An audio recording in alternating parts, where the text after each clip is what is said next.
So it was 1996 in this little church in Argentina, parish church. This priest had just finished saying Mass, and a woman comes up to him who was at the Mass as well, and she's carrying the Eucharist with her in her hand, host. And she tells the priest that she found it in the back of the church someplace, and she didn't really know what to do with it. So he took it, and he put it in a cup of water, and so that it would dissolve. And then once it dissolved, he would pour it into the ground. So it's just a way of kind of respectfully, it's the body of Christ. You know, what's a respectful way of, disposing of it. So that's what he did, or that's what he intended to do anyway. I think about 6 days later, so he took the Eucharist and he put it in the cup, and then he put it off in a tabernacle, kind of removed away from everybody. And he knew it would take a couple of days, I guess, for it to dissolve. So he comes back and to look for it, and he looks in the cup, and he sees something very different has happened in the cup. There's now this, what looks like maybe blood. There's this red liquid that's in this cup, and the host seems to be gone, and there's kind of like this fleshy substance that's also in the water, in this red water. So he can't believe what's happened here. He knows that nobody's been there. Nobody would have done anything to make this happen. So he calls the diocese, and they send the auxiliary bishop, the assistant bishop, to go and check it out. And he says, take some pictures of it. In fact, get a photographer, get a pro to come in and take some legitimate photos of it and just document it. So that's what he did. And then nothing happened. They kept it in this sort of tabernacle area apart from everybody, and it was there for about 3.5 years. And they just kind of kept it quiet. Well, eventually that assistant bishop became the archbishop. In fact, actually, he became the archbishop, and then 14 years after that, he became Pope Francis. It was the future pope. But when he became archbishop, he revisited this church and this situation with this Eucharist. He wanted to investigate it, kind of scientifically, objectively, have it analyzed to just see what happened there. So they get this doctor scientist. He was a neuropsychophysiologist, whatever that is, but sounds like he knew a lot. He came in to study it and analyze it, and he did. And then he took a sample of it, and he brought it to New York, where they could even do a more thorough study of it. This whole team of experts and scientists, and he didn't tell any of them the history of it. He didn't want to prejudice their results or anything. So all he told these scientists was, "Tell us what you think this is." Anyway, one of this group of experts was a pretty renowned cardiologist, and he looked at it, and I think almost immediately he said, "No, this is without question. This is real flesh, and it's real blood, and it's human. It's human DNA." In fact, he said he knew where it came from. He said it was a muscle that's in the human heart. It's the muscle that actually gives the heart its ability to beat. So he had no doubt about it. And he also made this other interesting observation. There were lots of white blood cells that were present when he studied this.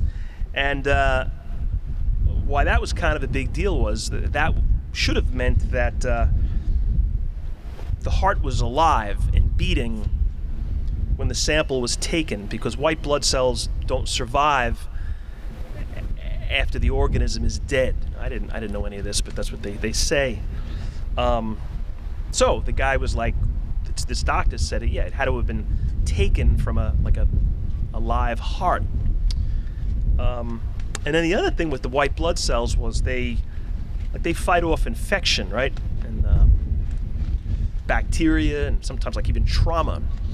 And he said he could tell by looking at this muscle that whoever the person was, whose heart it was, they experienced trauma and pain before they died, because you could, again, because of the presence of these white blood cells. This cardiologist knew none about the history here, and then they told him, well, actually, it was about 3.5 years in this container of water. It wasn't recent. And he just said that's impossible. He said, there's no explanation for that. So that couldn't really have happened. Anyway, the first doctor, the one that the diocese hired, then says he decides to go to Italy, because there's a church in Italy where something similar allegedly happened. Priest, Eucharist somehow turns into flesh, and it was still present in this church. It happened 1,200 years before in this little church. So this doctor wanted to compare. He wanted to get access to the Italy sample and compare it to the Argentinian sample, and they did. It had the same DNA. It came from the same person. This part of the human heart. So, these two samples are studied. They were both kind of discovered from, or their origin was the Eucharist. 1,200 years apart, 2 continents apart. And it's the same DNA. They were samples from the same heart. I mean, how's that possible? I mean, that cardiologist said it's impossible. How's that possible? Well, how's it possible to feed 5,000 people with 5 loaves of bread and 2 pieces of fish? Like, it's not possible absent God. But when God is in the mix, it's all possible. I mean, why did he perform this miracle? The one we just read from. I don't think it was so much to feed this hungry crowd of people. I suspect it was to light them up, to wake them up, to spark something in their hearts, to help them to believe, to commit themselves to him. And maybe it was just very practical. I gotta shock these people. I need them to recognize me. I need them to believe in me. And maybe it's that simple. I mean, if he did it in 1st century Palestine, then why not 9th century Italy or 20th century Argentina? And there's actually many more stories like that over the centuries. I don't know. I think it's like, I'll speak for myself. I think I'm just like too much the product of a secular culture, maybe. You know, my instinct is just to be skeptical. Like, wait a minute. How could that possibly be the same heart? How could it possibly be the DNA from the same person? How could he possibly have fed those people and raised Lazarus from the dead and cured the blindness of this person and the paralysis of that person? Well, He's God. I mean, it's kind of simple. And you know what? I think like we hear this gospel, we hear the miracle stories that we've grown up with, and those I think most of us are like, okay, yeah, like that's his MO. I guess just that's what he did. But then when we hear about Argentina and Italy, I think a lot of us at least are like, I don't know. I mean, how could that happen? How did he feed 5,000 people? Why is Argentina and Italy any more hard to believe? If he's the source of it, why should we think he stopped the miracles? Here's the point, or here's my point. God shows up. God shows up in our lives. God crashes the party. He doesn't wait for an invite. He just shows up. And sometimes in the course of that showing up, he just does remarkable things, I guess, to light us up.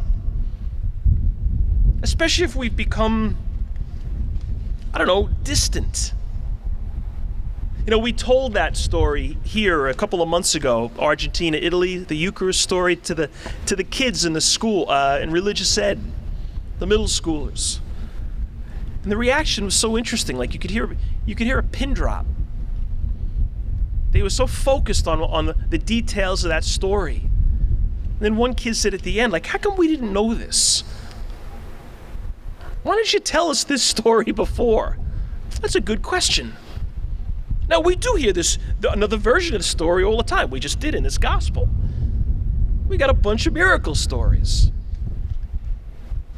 But they don't catch our attention quite as much as the one I told. Well, now we heard it. And man, if you hadn't known it, now you do. But it's nothing new. He's been crashing our parties for 20 centuries. Jesus has. And how open to that fact are we? This isn't just history. This isn't just a coming together to remember something that happened 20 centuries ago. He continues to be present in our lives. And I guess the question becomes, how good are we at recognizing those moments when he crashes the party? And I got a priest friend of mine who's he's a runner. He runs pretty much every morning, a couple of miles a day. And he was telling me recently that he was out running in his parish and he kind of met up with a parishioner who was a regular churchgoer. I mean, he knew him from church, but he hadn't seen him in months now. Now, March and April, I mean, we didn't see anybody because we were shut down. But we've been open now for a while, and he was struck by the fact that he hadn't seen him. And then when he saw him on the street, he was like, yeah, thinking to himself, I wonder where he's been. Well, anyway, the guy, I think, was thinking the same thing because he looked a little flustered and was like, so are the masses open again? I know my friend was like, of course they're open. Like, you knew they were open. Well, what's the schedule? It's the same schedule. I don't know, like, I think some people are sort of milking this little exemption that we got. You know, okay, we don't have to be at Mass these days because of the corona. I get it. And unquestionably, there are people who should not be coming to church for significant reasons. But I don't know, like, is there a pile of other people that are really just kind of milking it? We don't have to go, so let's not. Well, you know what? I wonder if I'm right about that. Is the reason that they're not coming because they don't really believe. I mean, they believe in Jesus, and they believe in the value of the church. But do they maybe not really believe in the Eucharist? In God's presence in the Eucharist?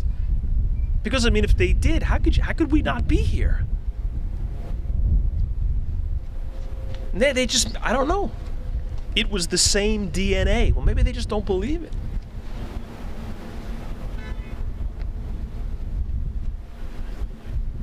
And in the process of doubt and other factors, the culture we're living in, maybe just being lazy, the church that sometimes is not inspiring. Have they just become distant? And in the distancing, have they lost their faith? A friend of mine's told me about his wife experience she had about 10 years ago. She went to a concert. She went to see Coldplay in concert. She lives in Rochester, and the concert was in Buffalo. And at the last minute, I guess, she and her sister, they got tickets. And they went, but the tickets were like nosebleed section. Like you couldn't be further from the stage. That's how far away they were. She kind of was like, she couldn't almost even see them. That's how, you ever been to a concert like that where it's so far away, like I'm squinting to even see the performer. Anyway, it was sort of that deal. But, she was there, and it was still great music and great night. But it was far away. And then she said toward, I guess, the end of the concert, they're playing a song, and then the lights go out on the stage. But they keep singing. You can't see them, but you can hear them. And that continues for another minute or two or three. The music in the dark. And then she said, all of a sudden, in her section, these lights went on. 15 feet from where she was, up in the nosebleed section. And the band was there, finishing the song. I don't know how they did this, but they made their way from the stage to the upper decks and concluded the concert up there. She said it was just beyond exciting. It's exciting just telling the story.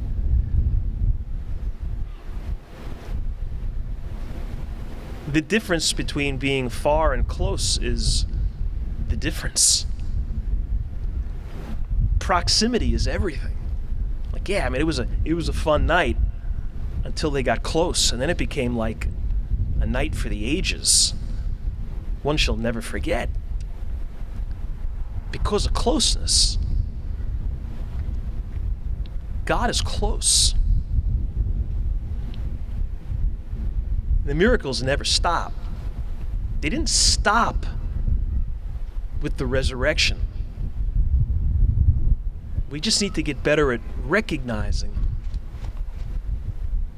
Because he wants us as much now as he did then. So let him crash your party.